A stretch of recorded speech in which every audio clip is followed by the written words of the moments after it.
حدیث کے الفاظ سے کسی مسلمان کو بیماری، سختی، غم، فکر آئے، دنیا جہان کی بیماری اور غم اور فکر، یقین سے صرف یہ چند کلمات پڑھ لے، اللہ اللہ ربی لا شریک لہ،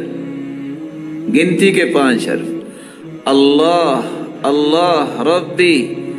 لا شریک لہ، یقین کے ساتھ پڑھ لے،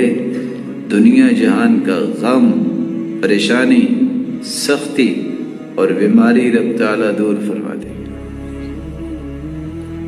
ذکر میں اللہ نے بڑی طاقت رکھی، زندگی کے تجربات ہوتے ہم نے بھی تجربہ کیا ہے۔ اللہ کی قسم، جو اللہ نے نماز اور ذکر اور قرآن کی تلاوت میں طاقت رکھی ہے، دنیا کی کسی چیز میں کوئی طاقت نہیں۔